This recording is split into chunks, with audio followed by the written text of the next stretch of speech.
Happy Monday, everyone, and thanks for tuning in. We've got a packed show for you today. Picklers, grab your paddles. The new courts are open, and we have the big reveal. Plus, we're following one of our very own GCU professors as she takes her love of competition to the small screen. And we're celebrating 10 years of partnering with Habitat for Humanity by helping local families. Very thankful that the students made the time to come and do this for us.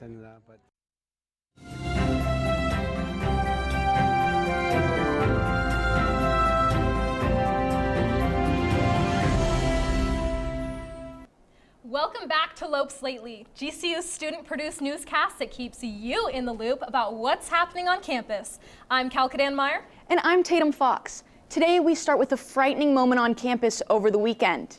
And we have new information this afternoon from the Arizona Department of Public Safety. This video is from students who watched the incident unfold. According to DPS, around 3 a.m. on Saturday morning, a trooper observed a Kia Sportage speeding and driving recklessly near 35th Avenue and Camelback Road. After attempting a traffic stop, the driver fled. The Firebird helicopter located the vehicle and tracked it to Grand Canyon University, where the suspect bailed on foot. A foot pursuit ensued and the suspect was taken into custody. He was booked for felony flight, reckless driving, criminal speed, theft of means of transportation, and possession of a stolen firearm. One of the areas here in the valley with the most frequent reports of human trafficking is right beyond the gates of GCU. The Maricopa County Attorney's Office and GCU recently hosted a community event to raise awareness and educate the public. An initiative called Break the Chain partners with local police and nonprofits working to change Phoenix. This movement is working to blend awareness and action by educating people on how to recognize and report trafficking. Carrie Bradley, founder of Identifreed, is a survivor of trafficking and GCU alum.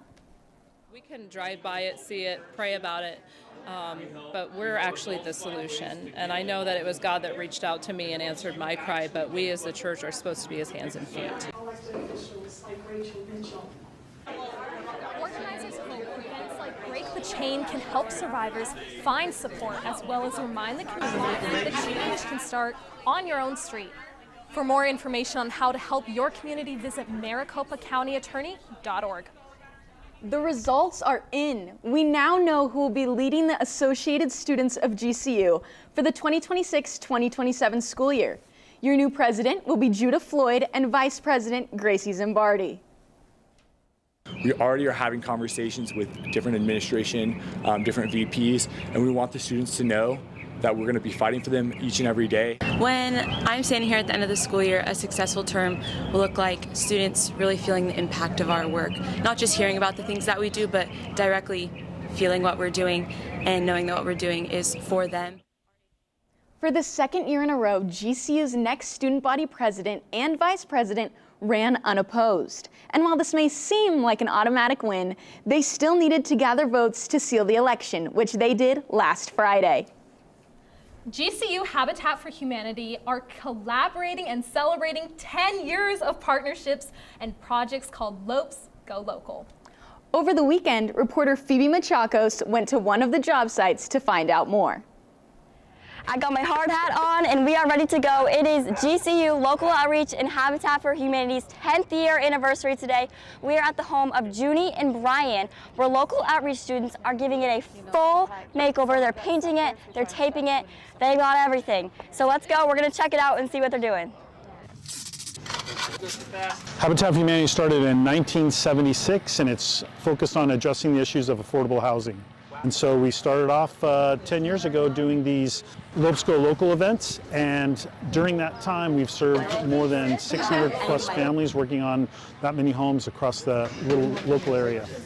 Throughout the last decade, Lopes Go Local has helped many families find peace again, including Junie and Brian, who suffered a fire in their home almost 2 years ago. It was a grease fire. After being unable to live in their home, Brian says that this feels like a fresh start for him and his wife. It's very exciting, very thankful that the students made the time to come and do this for us, and but we really appreciate it. Students hit the ground running at the site by 8:30 a.m. and finished within 4 hours. all because of their hard work and perseverance. A lot of us here are on local outreach with GCU, and so twice a year we volunteer with Habitat and just help out with either landscaping or painting or something with Habitat for Humanity. I'm painting the trim of the house on this balcony or this top part. But students aren't the only volunteers. Chris Sharp started helping with Habitat when they helped him with his own home. I've been volunteering for Habitat for 7.5 years. I gave back because I serve the Lord. I mean, that's what I do. And then the students, GCU, came across, and as if you can look now, this house is looking very nice. The house is looking phenomenal and the homeowners are super happy. If you're interested in possibly volunteering for a Habitat for Humanity project around the Phoenix area, you can go to habitatciz.org for a location near you. Reporting for Lopes Lately, I'm Phoebe Machakos. The new pickleball and sand volleyball courts are officially open. The construction team has put the final touches on this long-awaited project, and students have already been enjoying getting out in the sun with friends. Reporter Brooklyn Jean-Marie Jones joins us at the courts. You know, this court has been in the works for a couple months now, but come rain or come shine, this work crew has been hard at work. Joining me now is Butch Glipsby, the owner of Pono Construction. Hi, Butch. Good morning. Good morning. I would love to ask you, what has been the most challenging part of this process, and how have you overcome that? So here it was weather. We had those rainy days right when we were trying to pour concrete. So we had that to overcome, and we wanted this open for right when you guys came back from winter break. Didn't quite make that, but here we are, and I think it turned out great. Yeah. I think this will be huge for everybody on campus. I know a lot of the students are excited. What does it mean to you that students will get to use this space to relax, compete, and build community? Well, it's like everything we do here. We're always looking at how it affects the students, whether it's a building or recreational facilities. And we're always leaving something behind that's going to be used by generations, which not too many of us get to say that. Yeah. Do you play pickleball yourself? No. Do you have any other construction going on around campus? Could you clue us in about that? So we're putting in a catering kitchen. That'll be open probably another 6-8 weeks. We're expanding the Lux manufacturing facility. That we should be done in about 4 or 5 weeks. And then we've got a major project coming up. We're going to turn the College of Education building into the Honors College. So we're really looking forward to that because it's going to be a very fast pace in and out with a major change to that building. Thank you so much for your time, Butch. Yes. I really appreciate you taking the time. You're welcome. Thank you. Have a good day. You too. You heard it here, guys. GCU students, you can expect to use the pickleball courts and the sand volleyball courts coming soon. I know this is long overdue, and I'm sure a lot of students are very excited. I'm Brooklyn Jean-Marie Jones with Lopes Lately. One of Arizona's most famous events, Waste Management Phoenix Open, is happening this week. 2 years ago, this event was rained out. And Kyle Schmidt is here to tell you if you should pack a raincoat or a tank top with this week's weather forecast. Well, happy Monday, everyone. It's the start of a beautiful week, especially for this time of year, and we've got some pretty consistent temperatures to look forward to. Here comes the 5-day forecast, and whoa, look at all that sun. I think I might have to put these shades on for a little while. But no, really, I mean, look at these temps. It's going to be 78 today. We might see a few clouds drift through the valley, but from there, we're going to heat up even more. 81 on Tuesday and 83 on Wednesday. That's going to be our hottest day, and the reason being, this is thanks to the National Weather Service. We've got these winds that are coming out of the east here, and they're blowing down the mountain range into the valley, which is going to heat things up. But those winds should die down for Thursday, so we'll see that temp drop back down to 78, and that'll carry us through to Friday. But take a look at these delightful overnight numbers as well. We start here in the low 50s the first couple days, and then we're rolling into the upper 50s later in the week. That's perfect for a nighttime stroll or some pickleball on those freshly paved courts over by Santa Cruz. Anyway, that's a look at the 5-day forecast. And can I just say, we are so spoiled here with weather. I mean, the folks in the Midwest had exploding trees last week because it was so freezing cold. So get out there, enjoy this weather, maybe go to the pool, do some tanning. I heard the UV is going to be 4. That's pretty high. Anyway, waste management is also this weekend, you know, the big golf tournament. So that could be good for some roommate bonding. But these temps are really rare for early February, and they might not last. So get outside and get some sun. That's all from me. Back to you guys. January is officially over, and the Lopes are having an amazing start to 2026. Let's kick it over to AMARI Meyers with the latest sports update. Monday Lopes, welcome to another week of sports, and let me tell you, it has been busy across the board here on campus. We'll start with men's basketball, who hit the road earlier this week, traveling to Nevada on Tuesday. The Lopes then returned home on Friday night, where they took on Boise State and brought some more heat to the Global Credit Union arena. Shooting a season-best 59.2%, they came away with an 86-69 win over the Broncos, and Jaden Henley showcased his skills by leading the team with 20 points, 5 rebounds, and 6 assists. The team will continue to be tested as they keep battling through a tough Mountain West schedule, taking on Air Force at home tomorrow night, followed by a big national matchup against UNLV this Saturday. Tune in to Fox 10 Phoenix at 2:30 p.m. to watch the Lopes in action in Las Vegas. Women's basketball paved the way to an 86-66 victory over Utah State last Wednesday night, producing season highs for assists and field goals made. Casey Valenti-Paya, whose previous season high was 9 points, came close to doubling that by leading the team with 16 points. They returned home on Saturday, where they hosted Wyoming in a crucial Mountain West game, winning 57-47 and snapping Wyoming's previous 4-game winning streak. With 19 points and 9 rebounds, Juliana Lamandola was Saturday's leading scorer. They'll be back home to host San Diego State on Wednesday before they travel to Colorado on Saturday to face the Air Force Falcons. On top of all the excitement surrounding our men's and women's basketball teams, there's also momentum building within our club sports here on campus. One brand new team is officially underway in its inaugural season. Braden Hartman has more. One of GCU's newest clubs is hoping to soar to new heights. The club track and field team is currently competing in their first season. They are led by Coach Todd Lehman, who made the decision to step away from his role on the GCU Division I track team to pursue this new path. Deciding to start this program was tough. I left a great gig at the D1 side and had a lot of success here, but again, I've done my whole career has been working with developmental athletes and getting them better. It was attractive for me to be able to kind of give back to the sport a little bit, slow down. The club is giving athletes another chance to compete in their events. Club President Cheyenne Sinna looks at this opportunity as a gift from God. After missing the final meet of her senior year, Sinna has a second chance to chase her dream with the club team. My track season ended my senior year because I had pneumonia and I wasn't able to compete in this meet that I had qualified for that took 4 years for me to qualify. So when hearing that the Lord opened this opportunity for there to be a track club on campus, I was super thrilled. It could take time for members of a new club to connect. This could not be further from the truth for club track and field.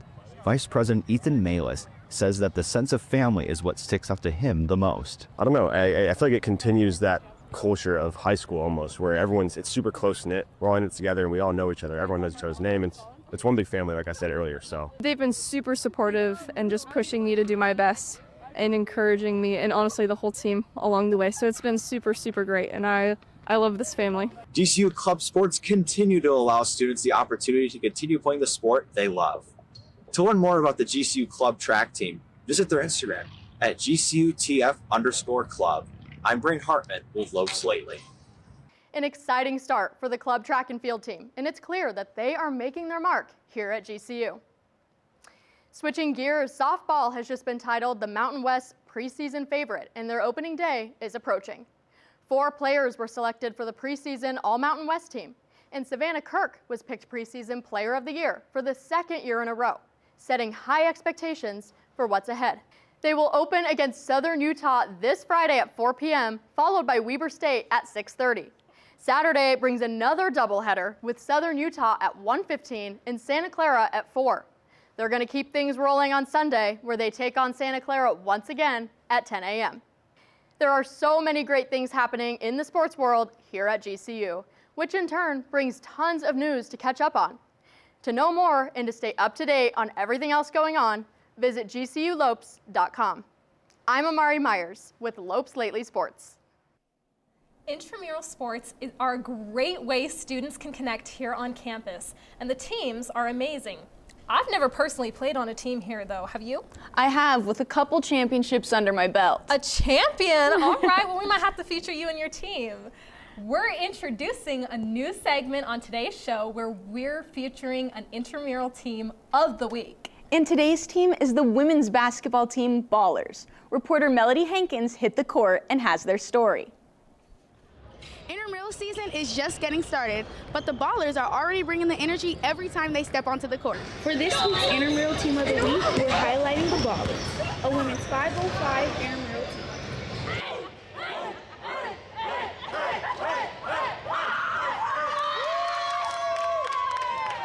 I think the first thing is that we don't have too many people who played high school basketball, but we have a lot of determined hoopers out here, and they're willing to get better.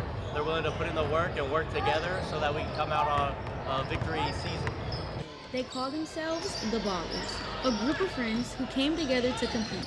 With a 2-on-2 record to start the season, this women's 5-on-5 team is already playing with confidence and chemistry. We're all texting the group chat right before the game, getting super excited, and then right before we're at warm-ups, and we're just all cheering each other up and just cracking jokes, and it's a great time. From communication on the court to support on the bench, this group has already built a positive team vibe. I would say they have a lot of heart. That's what separates them from the other teams.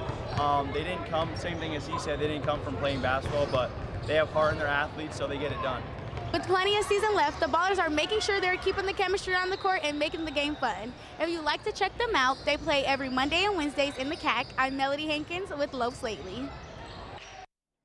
Over at Effington Theater, GCU's latest production of Romeo and Juliet is wrapped, but the set will get a moment in the spotlight on streaming. First, reporter Danny Retta tells us more about why the set was designed to disappear. Everyone already knows how Shakespeare's Romeo and Juliet ends, and in GCU's current production, the set makes that fate impossible to escape, using inexorable inevitability. This show saw this coming and their deaths coming, and either contributed to moving it along, or did nothing and therefore contributed by doing nothing. Director Michael Carey says that concept shaped every design choice. Inexorable inevitability means it's inescapable and it's coming, like a train on rails. To reflect inexorable inevitability, the set was designed to disappear, absorbing light and distorting perception. Lighting is the only way we can tell people where and when to look. We're really banking on it being a dark place, so even the daytime scenes feel like there's a bit of a darkness behind them. In a production where the set fades away, lighting controls what the audience can and cannot see. He wanted it to feel like a black hole. Most of the set is covered in a black felt, or we have this like cotton trim here. Specifically because of the like fuzziness and pile to it, it absorbs even more, and so what happens is it messes with your depth perception. A central box on stage functions as a catafalque, keeping death present in every scene. While Romeo and Juliet is wrapping up here at Effington Theater, for the first time ever, the College of Arts and Media did a pro shoot, which means Romeo and Juliet will be available for streaming.